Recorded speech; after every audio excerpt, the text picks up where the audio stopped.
Asterisk, when Mile and Apo, the gods of BL after Kin Porsche, announced they were reuniting for a brand new series called Shine.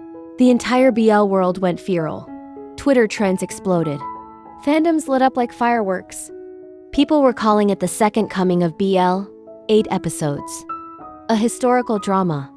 Mile Apo, political tension. A love story set against 1969 Thailand. Sounds perfect, right? Well, 2 episodes in and the dream is shattered.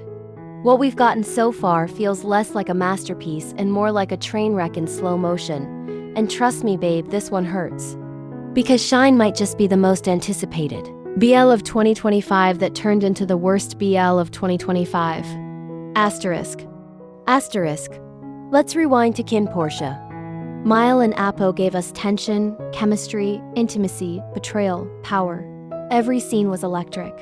Even when they weren't speaking, their eyes did the talking. The story might have been messy sometimes, but the charisma carried it. Now, enter Shine. The setup looked promising. Trin, an idealistic economist, falling for Thanwa, a wild hippie. A backdrop of political chaos.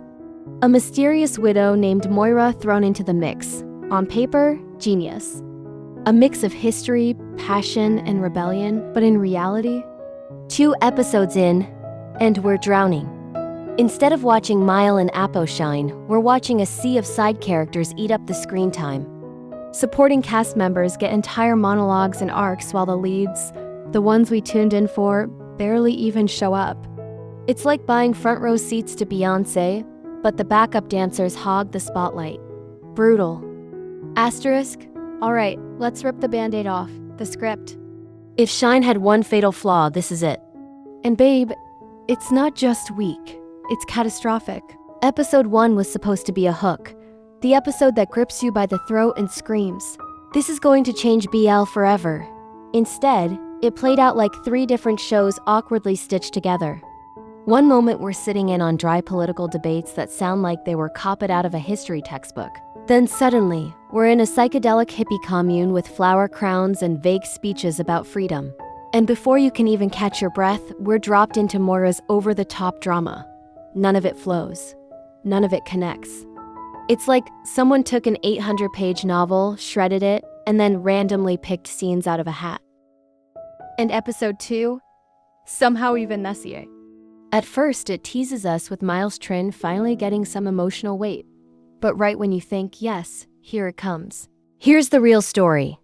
The script slams on the brakes and throws in 10 minutes of side. Characters rambling about ideals that don't matter.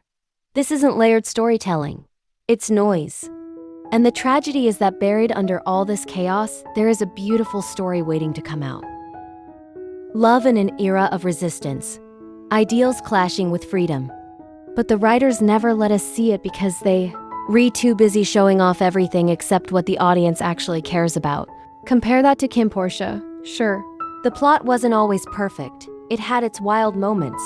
But every episode had a clear emotional through line. We always knew the core was Kin and Porsche. No matter how crazy the side arcs got, the narrative always came back to them. That's why it worked. That's why it stuck. Shine, on the other hand, feels like it doesn't even know who its leads are. That's unforgivable. Asterisk now, let's talk about the dagger in the chest. Mile and Apo's chemistry. Remember the rooftop scene in Kin Porsche? The raw emotion, the vulnerability.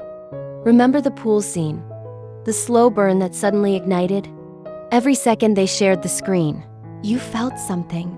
Electricity, desire, danger. They didn't even need dialogue. A single glance could shatter us. But in Shine, that magic is gone. Not because Mile and Apo lost it. Absolutely not. They're still gods of acting. It's because the writing refuses to give them the space. 2 episodes in, and how much real interaction have we seen between Trin and Thanwa? Barely any. Their scenes are cut short, interrupted, watered down. Instead of tension, we get awkward pacing. Instead of chemistry, we get crumbs. And babe, BL fans don't live off crumbs. We came for a feast. Worse, the few moments we do get feel undercooked. Like the show is afraid to commit. One intense stare. cut off by a random cutaway. One quiet conversation, drowned out by Moira's next dramatic entrance. It's like watching two fireworks being lit, but the screen cuts away before they explode. Fans didn't tune in for almost moments. We tuned in to relive that Mile Apo fire that once made BL history. And the fact that the show cages that chemistry, hides it, wastes it, is nothing short of a crime. Asterisk, let's be real. Moira should have been a fascinating side character. A widow living extravagantly outside society's rules in 1969, that screams intrigue. That screams flavor, but the problem is, she's not flavor, she's the main dish. And it's the wrong meal. The writers clearly fell in love with her because she dominates every episode so far. Entire scenes are swallowed up by her monologues, her flamboyant gestures, her endless presence. Meanwhile, Mile Apo, reduced to orbiting satellites around planet Moira. Look, she's not the villain here. She's just overused. If the series was called Moira, fine, we'd accept it. But it's not. It's Shine. We tuned in for Mile Apo, not Moira's theater showcase. And here's the kicker. Her storyline doesn't even weave well with theirs yet. It's like two different shows jammed together. Asterisk, now let's twist the knife, because comparing Shine to KinnPorsche is like comparing lightning to a flickering light bulb. KinnPorsche was flawed, sure. It was chaotic, sometimes nonsensical, but it never forgot its heart. Kin and Porsche.